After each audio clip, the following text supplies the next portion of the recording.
Hi guys, welcome back to my channel Apni Pathshala. Today, after so much long time, I am here again to start.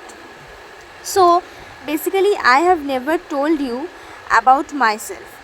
I am a student and I have I have given my 12th board exams in March and now I am in first year graduation.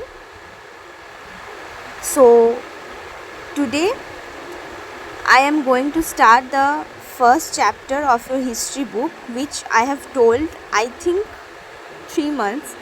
It has been 3 months that I was unable to record videos because I was so busy in giving exams of universities and for other purposes. So, I am sorry for that and I will try to manage everything.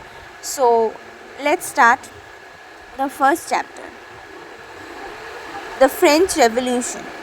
So, in this chapter, we will learn that how French Revolution started, how did it spread to the whole country and even in other countries too, because this revolution sets an example that we should fight for our country and we should bring democracy within the country so that the people of all classes can be able to stay safe as well as have their rights to the point, because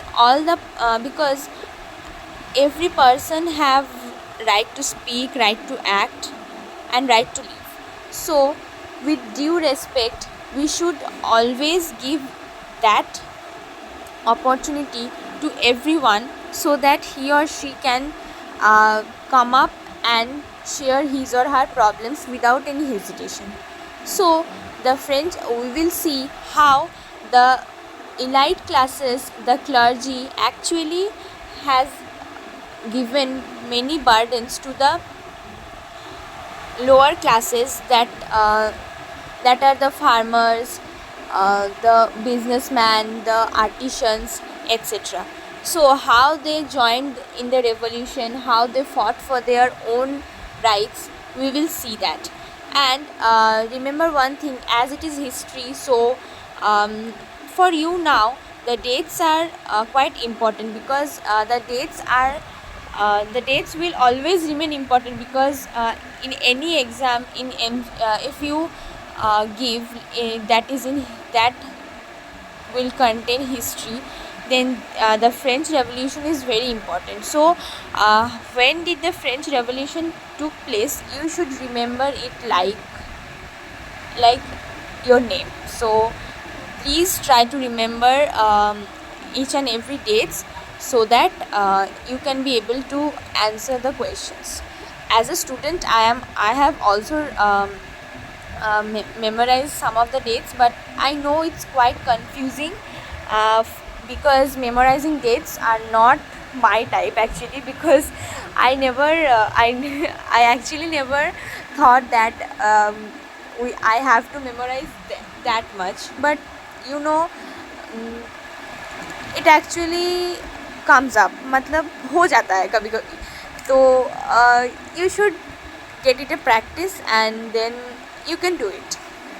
Yes, and if you have any problem then you can ask me, because I have also used many strategies. So let's start. Okay, so let's start with the French Revolution. On the morning of 14 July 1979, the city of Paris was in a state of alarm. The king had commanded troops to move into the city. The rumors spread that he would soon order the army to open fire upon the citizens. Some 7,000 men and women gathered in front of the town hall and decided to form a people's militia. They broke into a number of government buildings in search of arms. Finally, a group of several hundred people marched towards the eastern part of the city and stormed the fortress prison, the Bastille. where they hoped to find hoarded ammunition.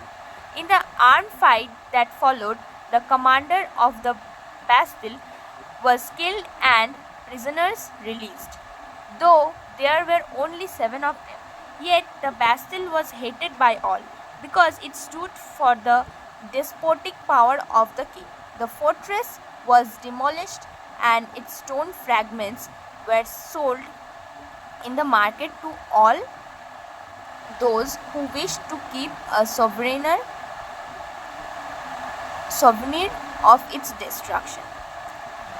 The days that followed saw more rioting both in Paris and the countryside.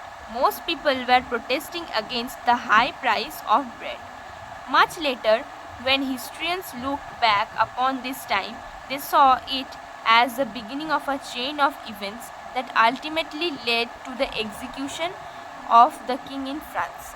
Though most people at the time did not anticipate this outcome. How and why did this happen? So,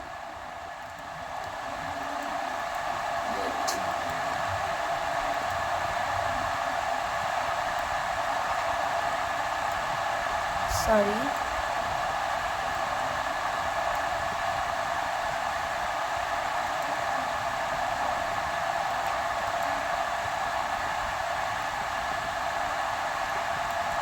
So, how and why did this happen? So, this is actually the scenario after the revolution. Means not after the revolution, means it is the day of the revolution, that is 14th July. Like that I have said, you have to remember this till your death actually, because it is very much important and you should. 14th July 1789, and the place is Bastille. You have to remember all this. So this was the day of the revolution, when the revolution was actually started. Means the main day, you can say the we actually what we actually say that the means the point, means from where the revolution has been started. So the all of them, means the city of Paris was in a situation of alarming. Means they all are moving here and there. Means what happens when if you see that, if you imagine the situation that when our king or our ministers said that open arms will be means there will be open fire upon the citizens, so everyone will run here and there, because everyone will try to save their own lives. So 7,000 men and women actually gathered in front of the town hall to set up a people's militia. People's militia here means actually a kind of group, or you can say a party that actually fight against the revolution, or like what socialist groups, or sorry, not socialist groups, like what like a group that fights against injustice, or you can say when our freedoms are taken away. That actually happened in Paris. We will learn more about this. So a group of several hundred people marched towards the eastern part of the city and stormed the fortress prison. So everyone, the Bastille actually is a fortress prison, and a group of several hundred people. You just imagine how many people actually went there to means to go on with the revolution. Means we should take actually this French Revolution is very much important because of this only. If you start a revolution and you could not gather people, then there is no significance of that revolution. So if you start a revolution and if you gather people, then it will lead to success, because teamwork is very important in this kind of things. So in armed fight that followed, the commander of Bastille was killed and the prisoners released. So the prisoners who were actually who were not actually prisoners, uh, who were good people who are participating in the revolutions, they are actually taken to the prison and tortured so that they could not participate in the revolution, and they and the king could suppress the revolution. What That actually happened in India also. When our leaders tried to protest against the British, then they also took them to jails and tortured them there so that they could suppress them. But it never happened because there is a slogan, right? Dharmer Vijay Hoy. So this is right. So when you are in the path of truth, then no one actually can stop you to fight. So this was all, and then the days that followed saw more rioting. So from this day, riots started, and day by day the riots and the protests are increasing because most of the people were protesting against the high price of bread. Okay, you have to remember this, that most of the people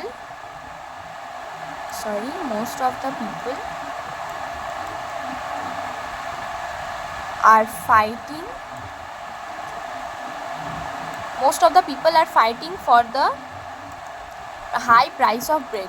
So the increase in price of bread is actually the important reason to fight, because in like rice, wheat, we have different kind of staple foods in different states. So in Paris also they have that staple food, bread. So bread as is their staple food, so the price should not should the price must be lower, because every section of the people consume them, and if the price is not lower, then the workers and other lower section peoples will not be able to consume them. So the main reason that you should remember, if there is any 1 marks question that what was the main reason of the protest, then you have to say that most people were protesting against the high price of bread. Okay, so wait, I am writing here the question.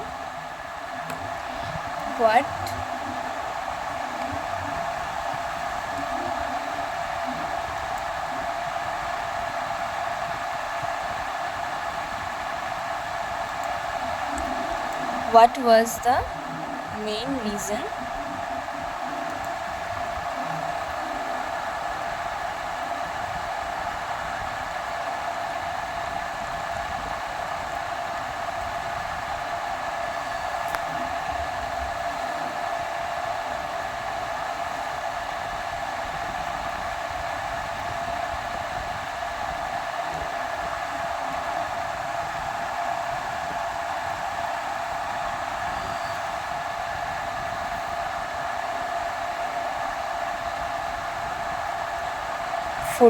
July 14th, 1789. So you should remember this, that's why I have written. Okay, so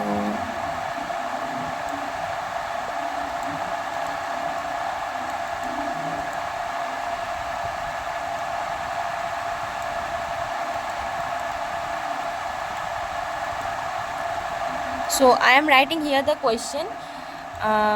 Please, if you have any doubt that you cannot see, or you you are facing any problem in understanding, then you can tell me, because I can explain it more, that what you want. So here's the question: what was the main reason of the protest of 14th July 1789? So this is the answer.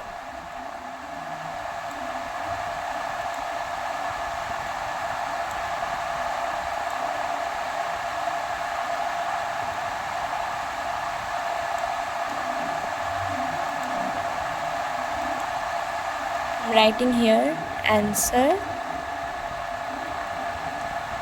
of question 1.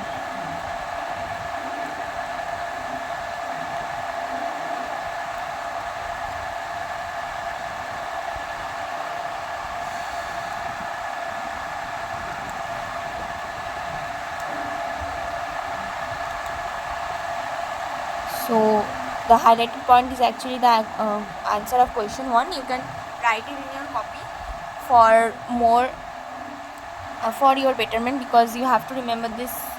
So I request you see the situation, like this is actually the fortress and fortress prison where the revolutionaries are captured, and see how the people are firing to kill them.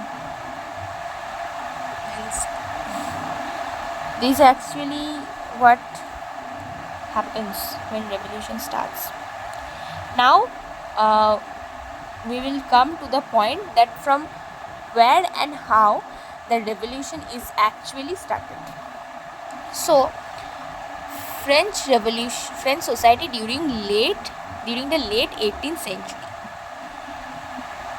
In 1774, Louis XVI of the Bourbon family of kings ascended the throne of France. He was 20 years old and married to the Austrian princess Marie Antoinette. Upon his accession, the new king found an empty treasury. Long years of war had drained the financial resources of France. Added to this was the cost of maintaining an extravagant court at the immense palace of Versailles. Under Louis XVI, France helped the 13 American colonies to gain their independence from the common enemy Britain. The war added more than $1 billion livres to a debt that had already risen to more than 2 billion livres. Lenders who gave the state credit now began to charge 10% interest on loans. So the French government was obliged to spend an increasing percentage of its budget on interest payments alone. To meet its regular expenses, such as the cost of maintaining an army, the court, running government offices or universities, the state was forced to increase taxes. Yet even this measure would not have sufficed. French society in the 18th century was divided into 3 estates, and only members of the third estate paid taxes. The society of estates was part of the feudal system that dated back to the Middle Ages. The term old regime is usually used to describe the society and institutions of France before 1789. Figure 2. So this is a figure. Shows how the system of estates in French society was organized. Peasants made up about 90% of the population. However, only a small number of them owned the land they cultivated. About 60% of the land was owned by nobles, the church, and the richer members of the third estate. The members of the first 2 estates, that is, the clergy, the nobility, enjoyed certain privileges by birth. The most important of these was exemption from paying taxes to the state. The nobles further enjoyed feudal privileges. These included feudal dues, which they extracted from the peasants. Peasants were obliged to render services to the lord, to work in his house and fields, and to serve in the army or to participate in building roads. The church too extracted its share of taxes called tithes from the peasants, and finally all members of the third estate had to pay taxes to the state. These included direct tax called taille and a number of indirect taxes which were levied on articles of everyday consumption like salt, tobacco. The burden of financing activities of the state through taxes was borne by the third estate alone. So let's understand this, and I am telling from the beginning, you have to You actually have to memorize this. Like,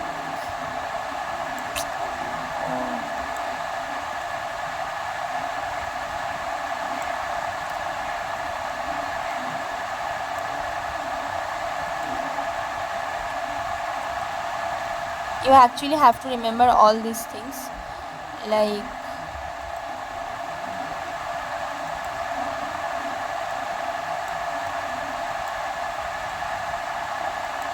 what is livre, what is clergy, what is livre, what is teeth, what is tail. So you have to remember all this because these are very important. And I am discussing it. Livre is unit of currency in France, discontinued in 1794. So after the revolution, the unit of currency, that is livre, is actually discontinued. Clergy, group of person invested with special functions in the church. So the clergy belongs to clergy is the name of that group who actually are involved in the activities or special functions of the church. Teeth. Tax, a tax paid by the church comprising 1/10 of the agricultural produce. So the tax that is given to the church by the peasants, which is 1/10 of the actual agricultural produce. Tail. Tax to be directly paid to the state by the peasants. So in 1774, Louis XVI, the king of the Bourbon family, you have to remember this, who was the king at that time and which year.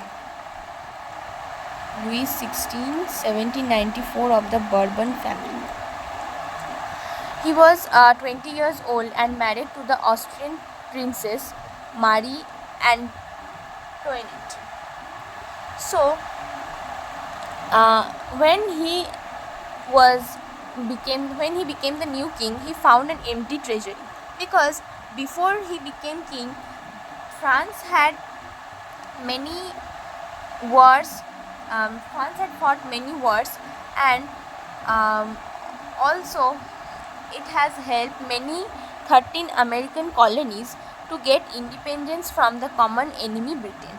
So the war added more than $1 billion livres to debt that had already risen to more than 2 billion livres. Can you imagine the amount? Like 2 billion livres means the whole treasury will be empty, because this much amount has gone for the war. So we can say that it's quite normal for Louis XVI to get tensed and increase taxes to run his government so that he can be the king always. So lenders who gave the state credit now began to charge 10% interest on loans. Then think, means that the whole 2 billion livres was not from his treasury, but he has taken many loans from the lenders who has given the state credit, and they has now started charging 10% interest on loans. 10% interest. So the French government was genuinely, it will oblige to increase percentage of his budgets in interest payment along. So to meet regular expenses and such as the cost of maintaining army, court, running government offices and universities, the state was forced to increase taxes. It is quite normal, because if you don't have any source, then you will have to charge taxes so that you can maintain the cost of armies, etc.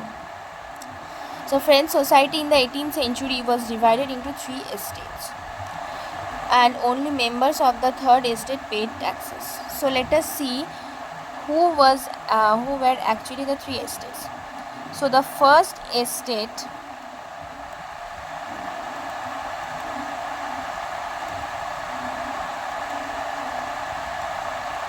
The first estate was clergy. Okay, I am changing the color for you so that you can get it.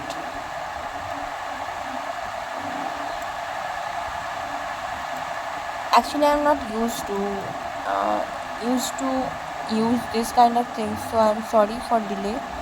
I cannot do anything because I'm using it for the first time. So the first estate was clergy. Second estate was nobility.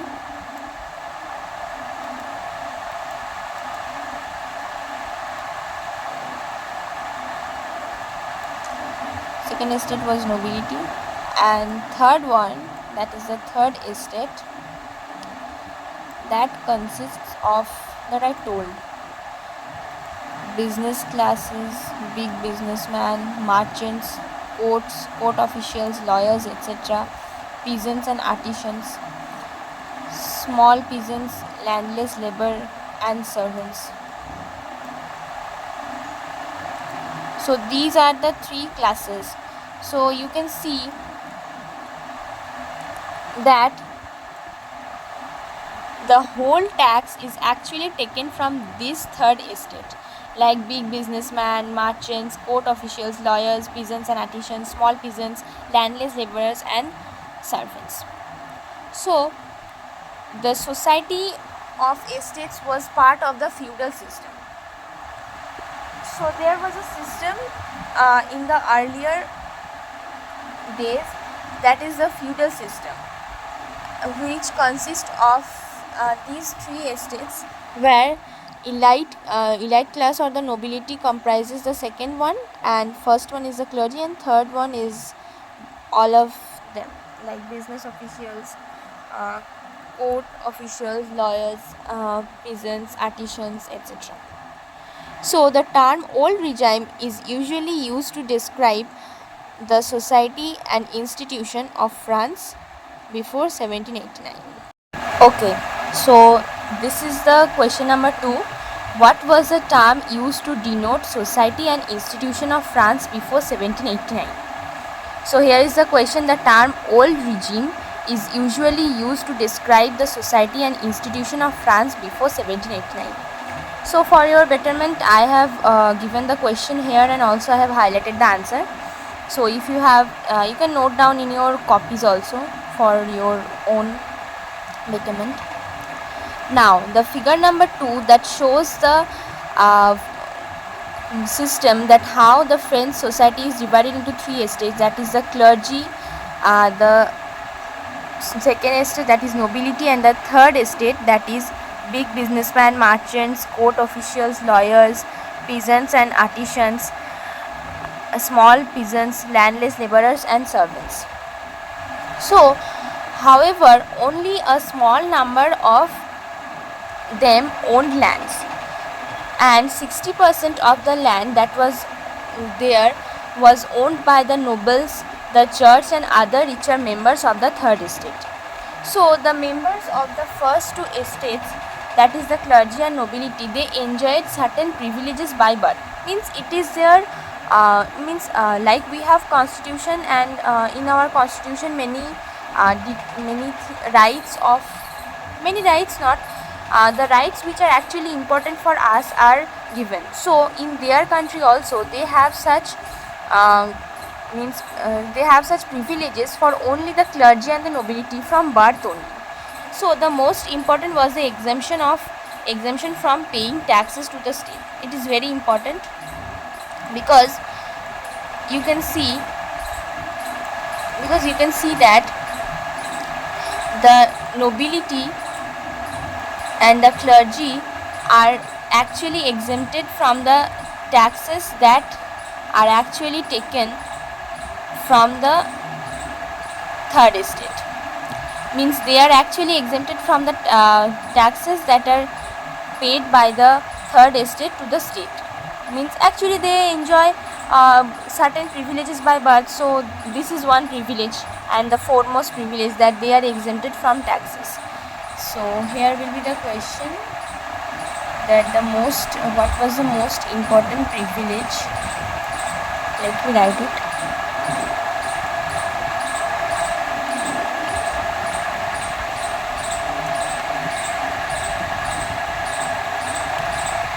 Sorry, I have to change the color.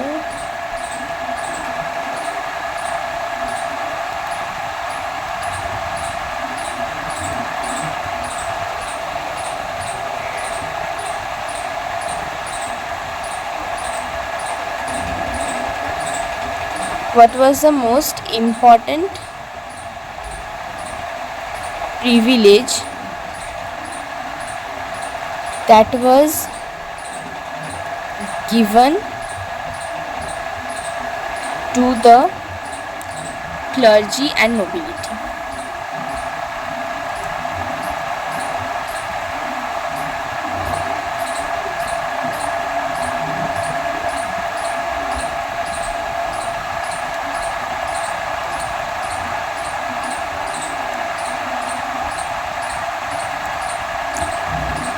So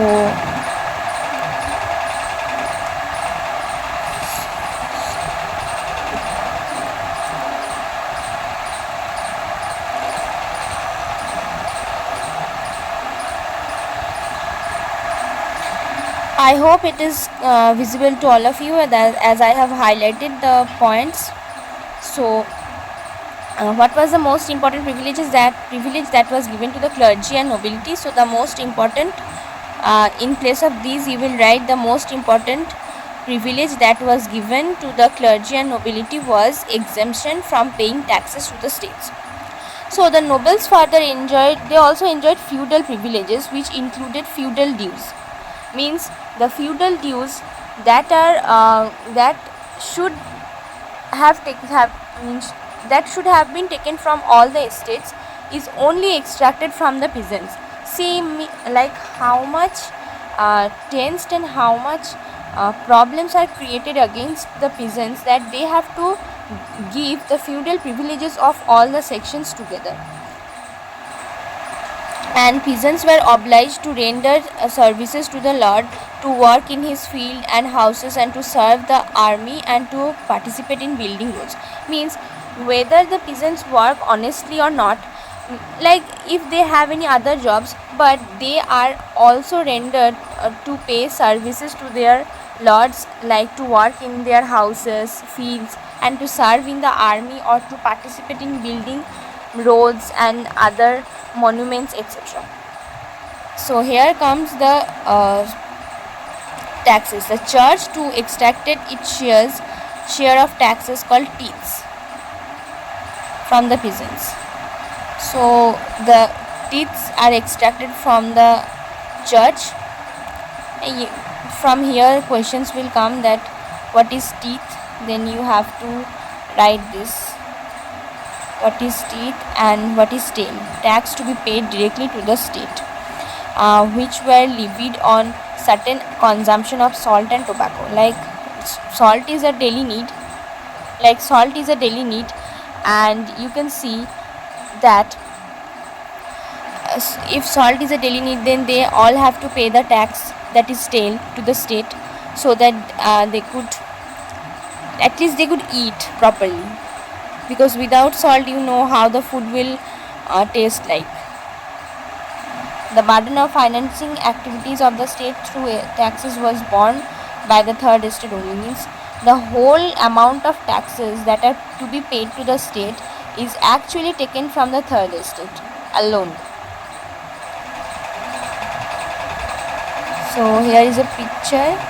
This poor fellow brings everything like grains, fruit, money and salad, and the fat lord who is here is ready to accept all, and he does not even care about his hard work, that how he bought this and how he was responsible for cultivating this. Here also given some lines: the noble is a spider and the peasant is the fly. Means the nobleman has a web in which the peasant is actually actually captured, and what the nobleman will say the peasants will have to do. The more the devil has, the more he wants. So it is quite natural, like universal policy, that what we have, actually we want more. We are not satisfied with what we have. We always want more, and that leads to this kind of inhumiliating acts. The struggle to survive. The population of France rose from about 23 million in 1715 to 28 million in 1789. This led to a rapid increase in the demand for food grains.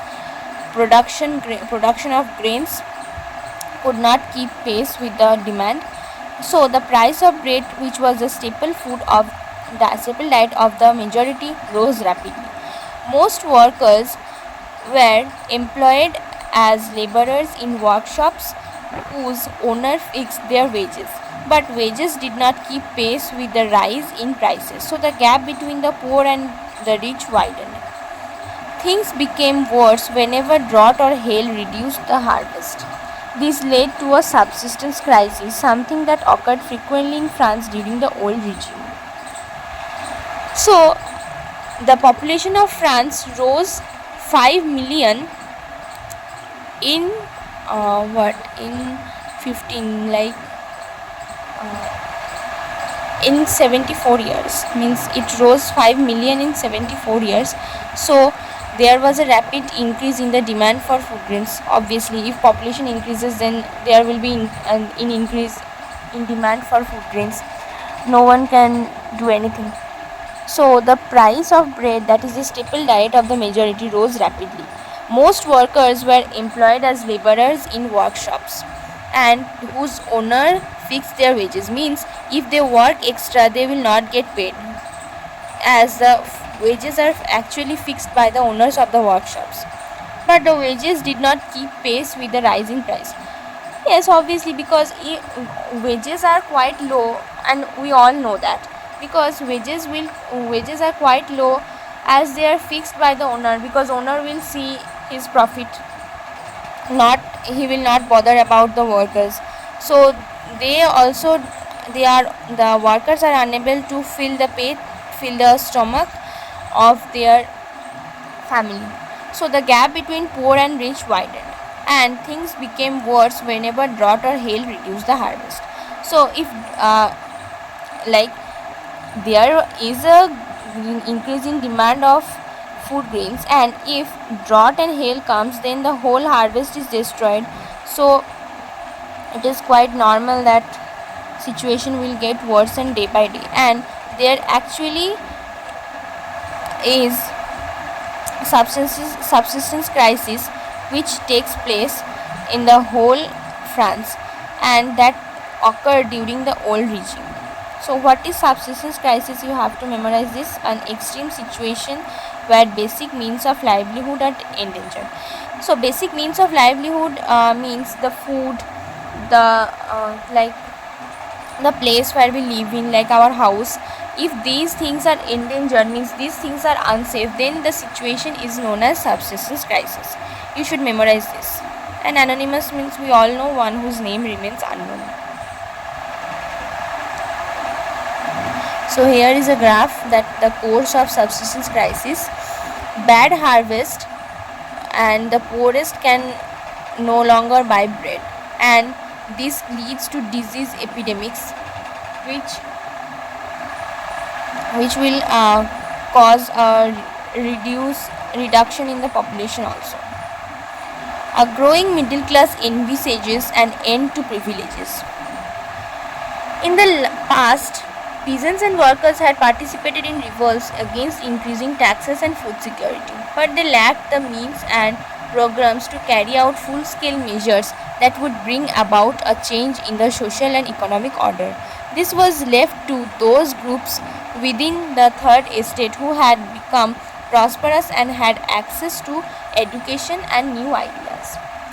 The 18th century witnessed the emergence of social groups termed the middle class, who earned their wealth through an expanding overseas trade and from the manufacture of goods such as woolen and silk textiles that were either exported or brought by the richer members of society.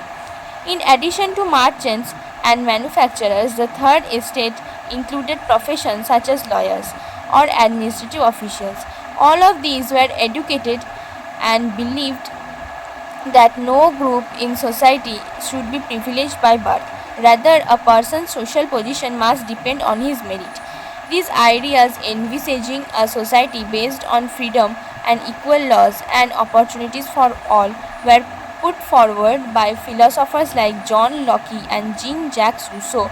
In his two treatises of government, Locke sought to refute the doctrine of the divine and the absolute right of the monarch. Rousseau carried the idea forward, proposing a form of government based on a social contract between people and their representatives. In the spirit of laws, Montesquieu proposed a division of power within the government between the legislative, the executive, and judiciary. This model of government was put into force in the USA after the 13 colonies declared their independence from Britain. The American Constitution and its guarantee of individual rights was an important example of political thinkers in France. The ideas of these philosophers were discussed intensively in salons and coffee houses and spread among people through books and newspapers. These were frequently read aloud in groups for the benefit of those who could read and write. The news that Louis XVI planned to impose further taxes to be able to meet the expenses of the state generated anger and protest against the system of privileges. Let us understand this. In the past, the peasants and workers both participated. Like before these situations arise, the peasants and workers both participated together in the revolts against increasing taxes and food scarcity. But they lacked the means of programs to carry out full-scale measures that would bring a social and economic order change. So now they were not prepared, or they don't have any full-scale measures to change the economic and social order. So now they all tried to do their best to remove these like these quota systems, like these classes will pay taxes and these classes will not. So the 18th century witnessed the emergence of social groups like the middle class. So the 18th century saw a group of people emerging in the society, that is the middle class. So when did middle class emerged? You have to remember this. And who earned their wealth through an expanding overseas trade.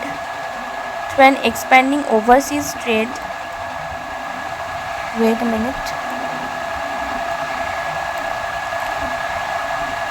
Through an expanding overseas trade by selling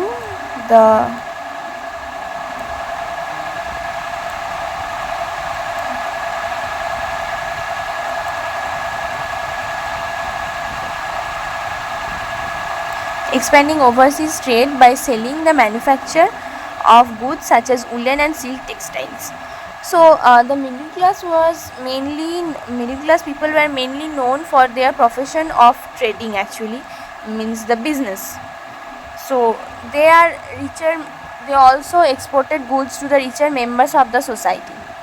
So you should remember, let me write the question, from which century we witness the emergence of wheat.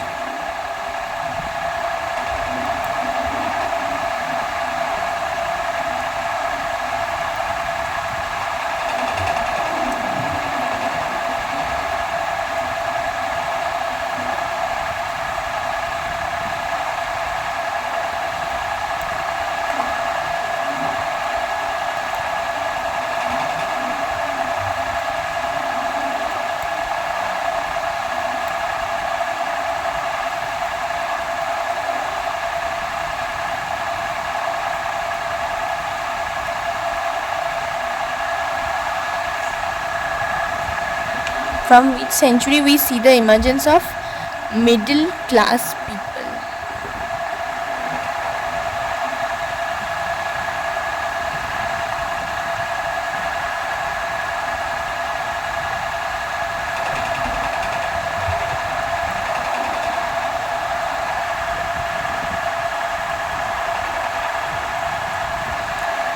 So this will be the answer, from 18th century.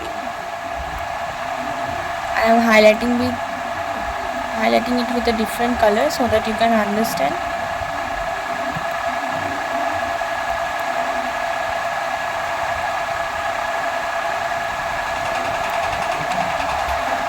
From the 18th century, we see the emergence of middle class peoples. In addition to merchants and manufacturers, the third estate also included professions like lawyers and administrative officials. So, all of them were educated and believed that no group of society should be privileged by birth. Yes, why will they get privileged by birth? Because all are born with their life conditions and with their own fate or destiny. So there should not be any privilege by birth for special classes. So rather than a person's position, social position must depend on his merit. These ideas envisaging a society based on freedom and equal laws and opportunities for all, that were put forward by the philosophers like John Locke and Jean-Jacques Rousseau. So you have to remember the names of the philosophers. That is John Locke and Jean-Jacques Rousseau. And also you should remember actually the books written by them.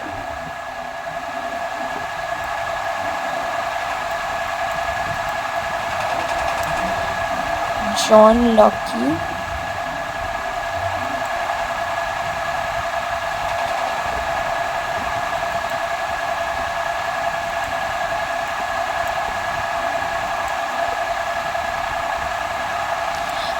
Locke, and Jean-Jacques Rousseau. So what was the name of the book written by Locke? Was Two Treatises of Government, which actually sought to refute the doctrine of the divine and absolute right of the monarch, means which clearly defines that there should not be any monarch, or means the monarch should not given any divine or absolute right by birth, because if the people are choosing him as their representative, then only he will get powers. Why will he get powers by his own? So it is wrong. So this was the ideology of John Locke. So you also have to remember this, because these all things are very important, and this may come in exam. Not now, but later on these things will get important. As we all know, if you study history further, then you will have to read the ideologies more. So I have highlighted the names. I think I should write I don't think I should have to write the questions, because the book and the ideology, you can understand that sought to refute the doctrine of the divine and absolute right of the monarch is the ideology, and Two Treatises of Government is the book of John Locke. So Rousseau carried the idea forward, proposing a form of government based on social contract between people and their representatives. So Rousseau carried the idea forward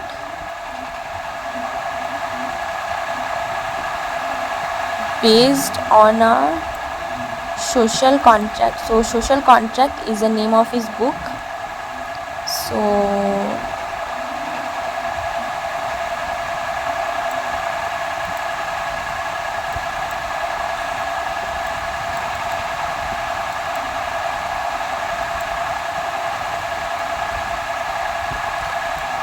social contract is the name of his book.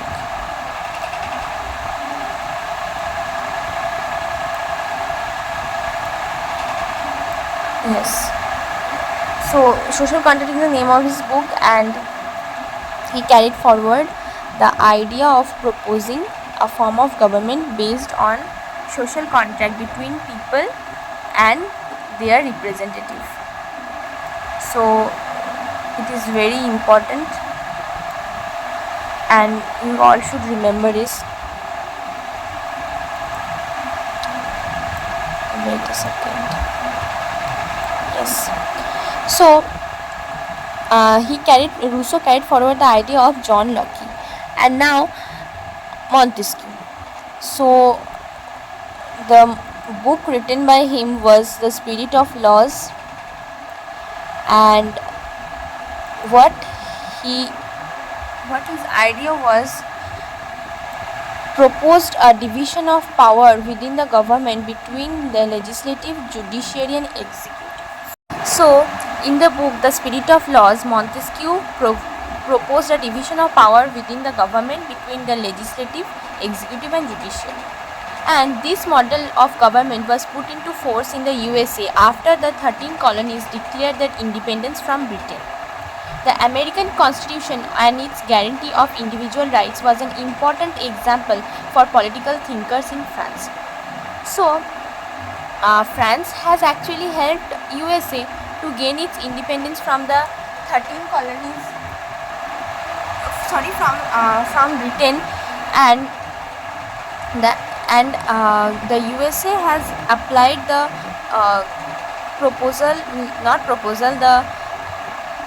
opinion or the idea that was given by Montesquieu in his book The Spirit of Laws to make a powerful and strong government.